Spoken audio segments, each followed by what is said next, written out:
Admission ಮಾಡಿ ನಾವು ನೋಡ್ರಿ ಪ್ರಿನ್ಸಿಪಾಲ್ ಇಲ್ಲಿ ನೋಡ್ರಿ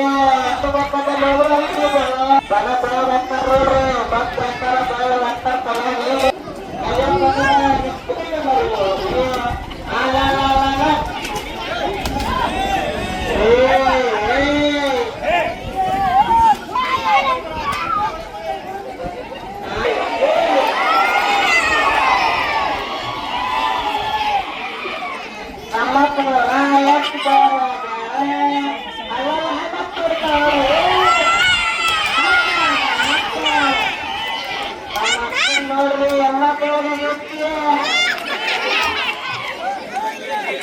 ಭಾರಿ ಕಲರ್ಫುಲ್ ಆದ ಪೇಂಟ್ ನೋಡ್ರಿ ಬಿರಿಯಾನಿ ಕಾಲಾಕಿ ಬಿರಿಯಾನಿ ಚಪ್ಪಲ್ ಮಸ್ತ್ರಿ ಕಾಕಿ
ಖರ್ಚು ಇರ್ತಾರಲ್ಲ ಹಾಕ್ತಿರ್ತಾರೆ ಎಲ್ಲ ನಾವು ದೋಸ್ತರು ಸಿಗಬಂದು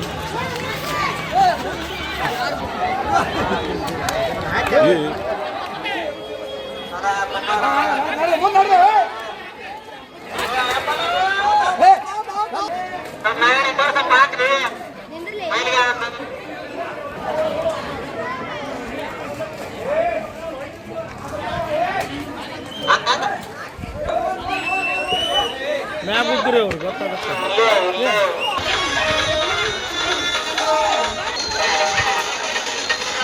ಸಂಘಟಕರು ಮಾತಾಡ್ತೀವಿ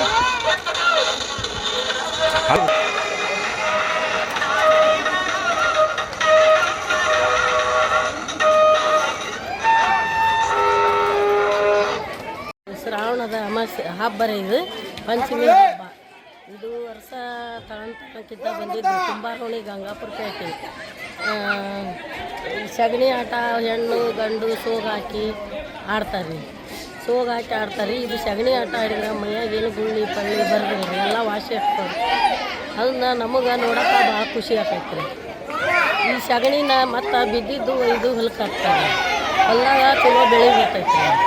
ವರ್ಷ ಇದು ಕರೆಕಟ್ಟ ದಿನ ಆಡ್ತಾರೆ. ಪ್ರತಿ ವರ್ಷ ನಮ್ಮ ಹಿರಿಯರು ನಾಗರ ಪಂಚಮಿ ಕರಿಕಟ್ಟಂಬಲಿ ದಿವಸ ಪ್ರತಿ ವರ್ಷವೂ ಆಡ್ಕೊಂಡು ಬಂದಿದ್ದಂಥ ಇತಿಹಾಸ ಇದೆ. ಅದಕ್ಕೋಸ್ಕರ ನಾವು ಇದನ್ನು ಪ್ರತಿ ವರ್ಷಕ್ಕೊಮ್ಮೆ ನಾಗರ ಪಂಚಮಿ ಕರಿಕಟ್ಟಂಬಲಿ ದಿವಸ ಈ ಸಗಣಿ ಆಟವನ್ನು ಕಂಟಿನ್ಯೂ ಮಾಡ್ತಾಯಿದ್ದೀವಿ. ಇದನ್ನು ಆಡೋದ್ರಿಂದ ಯಾವುದೇ ರೋಗ ರುಜಿನಗಳು ಏನೂ ಬರಲ್ಲ ಅಂತ ನಮ್ಮ ಹಿರಿಯರು ಆಡ್ತಿದ್ರು. ಅದಕ್ಕೋಸ್ಕರ ಈಗ ನಮ್ಮ ಯುವಕರು ಆಡ್ತಾ ಬರ್ತಾಯಿದ್ದಾರೆ. ಇನ್ನೂ ಕಂಟಿನ್ಯೂ ಆಡಬೇಕಂತೇಳಿ ಆಸೆ ಇದೆ. ಇದು ಒಂದು ಗಂಡು ಹೆಣ್ಣು ವೇಷ ಧರಿಸಿ ಅವ್ರಿಗೆ ನಾವೊಂದು ಸರ ಬದನೆಕಾಯಿ ಉಳ್ಳಾಗಡ್ಡಿ ಇಂಥ ಒಂದು ಸರ ಮಾಡಿ ಅವ್ರಿಗೆ ಮಾಲೆಯನ್ನು ಆಚರಣೆ ಅವ್ರಿಗೆ ಕೊಳ್ಳಲ್ಲಿ ಹಾಕಿ ಅವ್ರಿಗೆ ನಾವೊಂದು 7-8 ಗುಡಿಯನ್ನು ಅಡ್ಡಾಡಿ ಸ್ವಲ್ಪ ಮೆರವಣಿಗೆ ಮಾಡಿಕೊಂಡು ಅದಕ್ಕೋಸ್ಕರ ಇದು ಗುಂಪಿ ಸಗಣಿಯನ್ನು ಪ್ರತಿ ವರ್ಷದಂತೆ ಹೇಗೆ ಸಾಲಾಗಿ ಹಾಕ್ತಾರೆ ಅದು ಸಾಲಾಗಿ ಗುಂಪಿಯನ್ನು ಹಾಕಿ ಪ್ರತಿ ವರ್ಷವೂ ಇದನ್ನು ಆಟ ಆಡಿ ನಾವು ಎಲ್ಲ ಜನರಿಗೆ ಒಂದು ಮನೋರಂಜನೆ ಕೊಡ್ತಾಯಿದ್ವಿ. ಇದು ಮನೋರಂಜನೆ ಅಂತಲ್ಲ, ಇದು ಆಡೋದ್ರಿಂದ ಯಾರು ರೋಗ ರುಜಿನಗಳು ಬರೋದಿಲ್ಲ ಅಂತ ಇತಿಹಾಸ ಇದೆ. ಅದಕ್ಕೋಸ್ಕರ ನಮ್ಮ ಹುಡುಗರು ಎಲ್ಲರೂ ಆಡ್ಕೊಂಡು ಬಂದರೆ ನಮ್ಮ ಹಿರಿಯರು ಆಡ್ತಿದ್ರು. ಈಗೂ ನಾವು ಅದನ್ನು ಆಡ್ತಾಯಿದ್ವಿ. ಇನ್ನು ಮುಂದೆ ನಾವು ಕಂಟಿನ್ಯೂ ಆಡಬೇಕಂತೇಳಿ ಇದು ಒಂದು ಸಗಣಿ ಆಟ ಮೋಜಿನ ಆಟ ಅಂತೇಳಿ ಒಂದು ಮಾಡ್ಕೊಂಡು ಬರ್ತಾಯಿದ್ದೀವಿ. ಎಲ್ಲ ಆಡ್ತೀರಿ? ಇದು ಗಂಗಾಪುರ ಪೇಟೆ ಕುಂಬಾರೋಣಿಯಲ್ಲಿ ಪ್ರತಿ ವರ್ಷ. ಈ ಗದಗದಲ್ಲಿ ಯಾರೂ ಆಡಲ್ಲ ಸರ್. ಇದು ಗಂಗಾಪುರ ಪೇಟೆ ಕುಂಬಾರೋಣಿಯಲ್ಲೇ ಇದು ಆಡೋದು.